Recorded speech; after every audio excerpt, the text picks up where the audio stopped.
welcome back to another episode of Retail and Change. I'm your host, Joseph Lohmann, and joining me today is Mark Jones, who is a business development manager for CASI. And your history in retail has gone back, how many years? How many years have you been involved in the retail industry?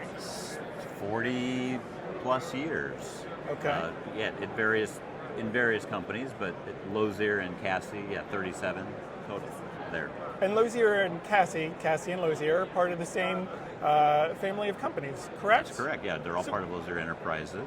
For those who don't know, what's the difference between the two? What does Lozier do? What does CASI do? How do you explain this? So Lozier's easier because if you've ever shopped at a grocery store, Target or Walmart, if you pull your Tide off of a shelf, we make the shelves. So we're probably the largest company that people don't know about. We do really the Targets, the Walmarts, Dollar General, Dollar Tree. It's really large. We really are the largest North American store fixture manufacturer. So I've been with them for 37 years. About a year ago, Lozier Enterprises acquired primary ownership of CASI, which is Cornerstone Automation Systems Incorporated. They're a warehouse automation company, so backroom robotics, backroom sortation systems for retail, automatic box opening technology. We really do a lot of that to help really retailers and other warehouse companies really get product out of the box and sort it into the racks.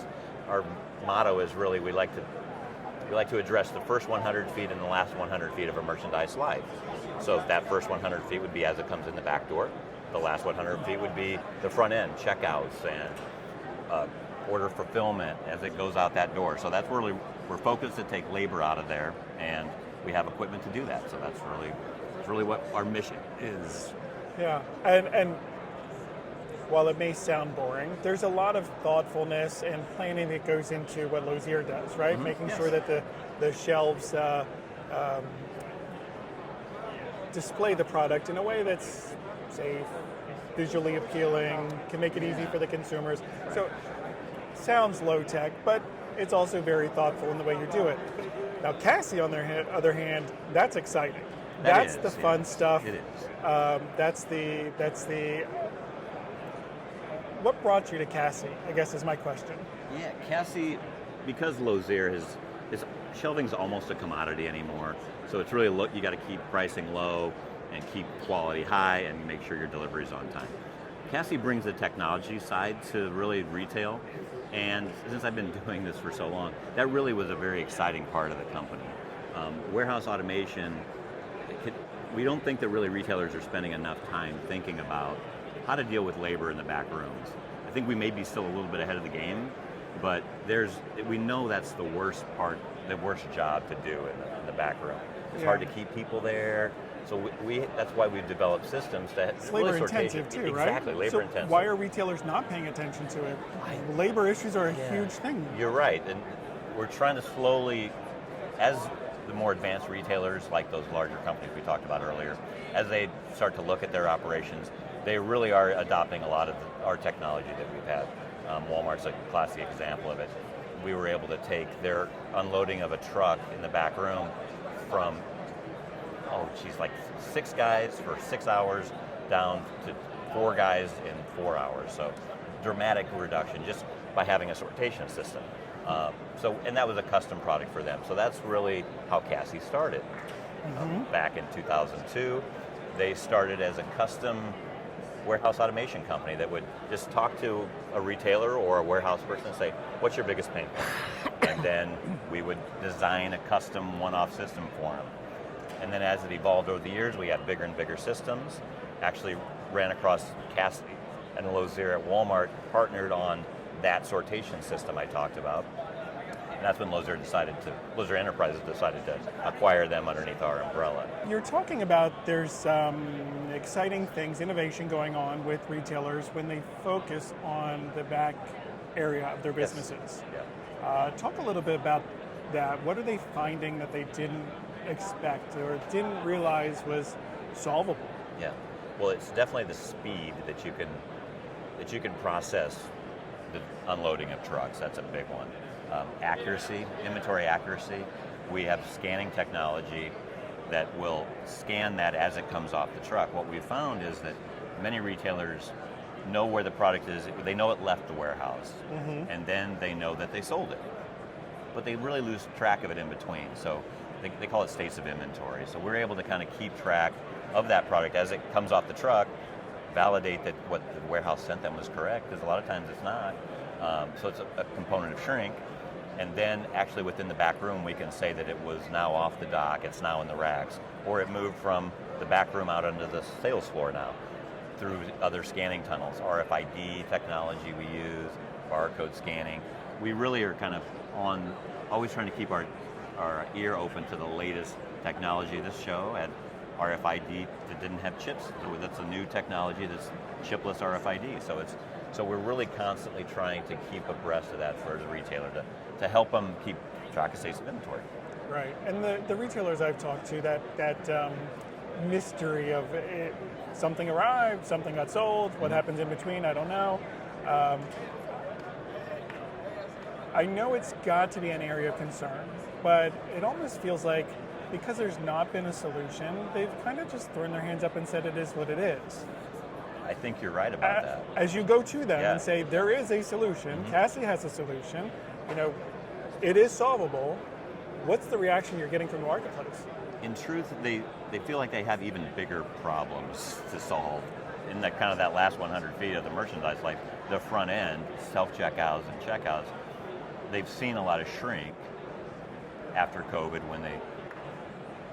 when they tried to blame self-checkouts at one point because they thought that it was really people, skip scanning or doing other things to get out the self-checkout lane. But I think they've now realized it's not that. It's people, it's organized crime walking out the front door, and it is maybe not having their operational overview is tight and losing it out the back door.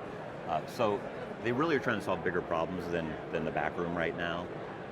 But once there really is a lot of money on the table back there, and we've got data to show it. It's just getting to the right people.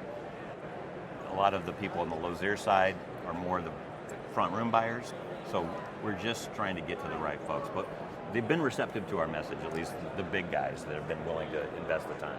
Sure, because I imagine at scale that could be a significant savings, it not is. just in labor, but also having better track of your inventory. Yes, accuracy is a big one. Yeah, and it really is. It makes it easier to get employees in the back room then, because they really is the highest turnover rate of people in the back room. So, yeah, if it's a job that's easier to do. Are you finding that it's helping them keep employees longer? Definitely. Exactly. Why? Because it makes their jobs easier? Yeah, you don't have to. Yes, because they don't have. Yes, it makes it much easier.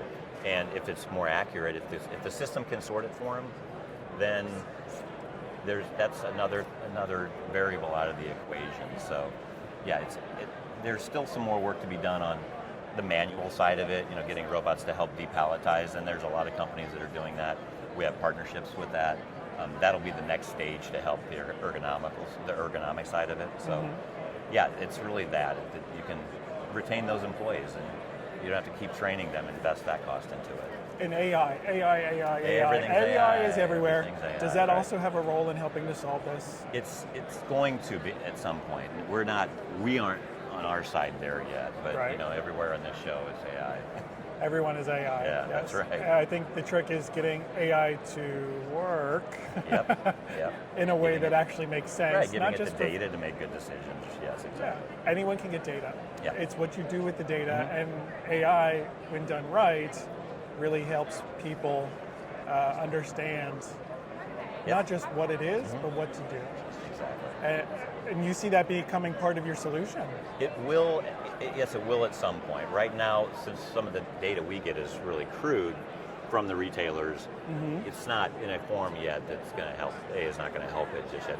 Like I said, they don't even know where the product is after it leaves the warehouse. So we need more advancements in that data collection to be able to make IA really beneficial there. Which is funny to hear you say, really crude. It's not really crude. It's the first opportunity for a lot of this information to even be visible. You're right. But with any information, there's a lot of it out there. What else are you guys working on that's fun and exciting? Any big projects you can talk about? Right, so in this role is really weird because I do bounce back and forth between Lozier and CASI, since I did work at CASI for so long, or Lozier for so long. So we're really focusing on investing in the checkout space, that last 100 feet, the checkout, the more traditional belted checkouts. We were doing a lot of work with Target for self-checkouts. Back here in Times Square, they have their bullpen, their self-checkout bullpen is built by Lozier. So we're really pivoting and really going to invest more time and expertise into belted checkouts. So that's a little bit different for us, but CASI, we were leveraging CASI's expertise in conveyors and backer automation. They've been doing conveyors for 22 years, and that's what a belt is really in a check lane. Sure. So we're taking some of the expertise they have and bringing really a new way to look at that technology on the front end. So I got to ask, belted self-checkouts, belted attendants? Yes. We've done work with retailers to do maybe a belted out feed on a self-checkout. Sometimes on bigger basket sizes, you may want a belted in feed. So we've tried to focus on Would that help us get past the 10 items or less restriction? It would, because some of the retailers. A lot of it is the size of the self-checkouts. Yeah, and retailers, if you've been to Europe, they kind of segment it a little bit differently, where they'll have a segment of the grocery store that's just man check lanes, and then they'll have a little area that's maybe a hybrid, smaller basket size, and then self-checkouts would be also the same way, where they'd have larger basket sizes and smaller basket sizes for self-checkout.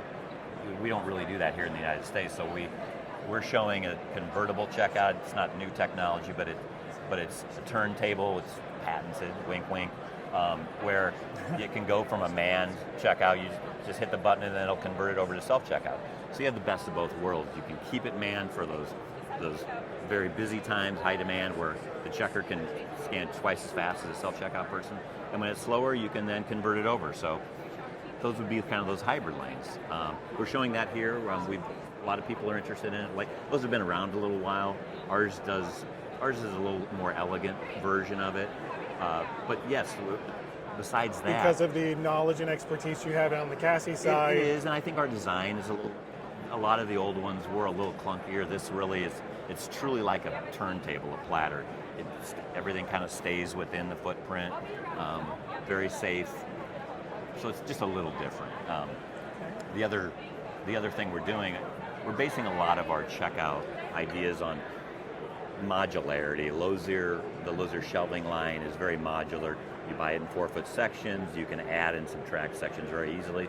And that's what we're doing with the checkout concept and self-checkout concepts, where you can take a scanner cabinet in the middle, add on a belt, and depending on the position, it could be an in-feed or out-feed belt. It's the same unit. You just kind of have these little building blocks and can build out your check lane. Have a bagger station, have a larger bagger station, a turntable bagger station. These are all modules that you can build and configure in your store, have a limited SKU count. We think it can help retailers be a little bit more flexible. And if smaller retailers who may not have the resources to do a custom build? Right, exactly. Like the big guys of the world will always be able to get what they want. But it's those mid guys that could benefit from that too, where they don't have the resources to, if they're doing a remodel, you can really reconfigure these things and really use them in a different part of the store. So it's not just one huge massive belt. Okay. Yeah.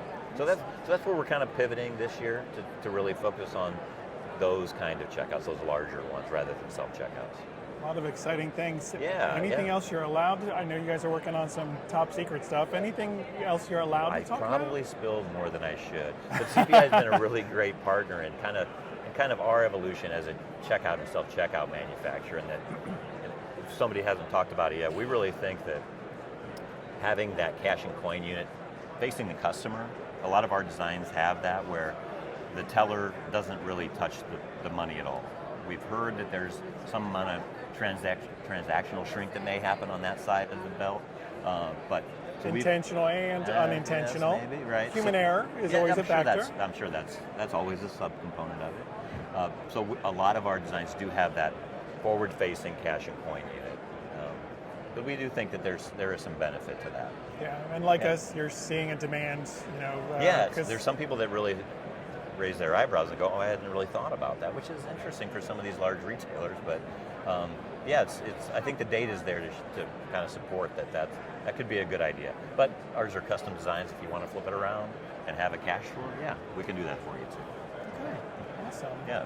Excellent. Anything else you wanted to talk about? No. I think other than kind of highlighting how the CASI partnership has really, I think, strengthened Lozier and really made them a stronger technology partner and kind of really able to deal with the beginning of the store, the end of the store, and everything really in between, I think is something that Lozier's really outfitted to do better now than they ever have been in the past. Yes, and it's interesting to hear how you are bridging that gap between what Lozier is great at, which is the front side visible part of the store and the back end, and exactly. Together you meet it in the middle. Yep. Good synergy. Excellent. Well, thank you very much for joining us. If you are interested in CASI, Lozier, or Mark Jones, I encourage you to follow them online. We'll post their information in the show notes. And if you enjoyed this podcast, please like, share, and follow. You can find us on YouTube, Apple Podcasts, and Spotify.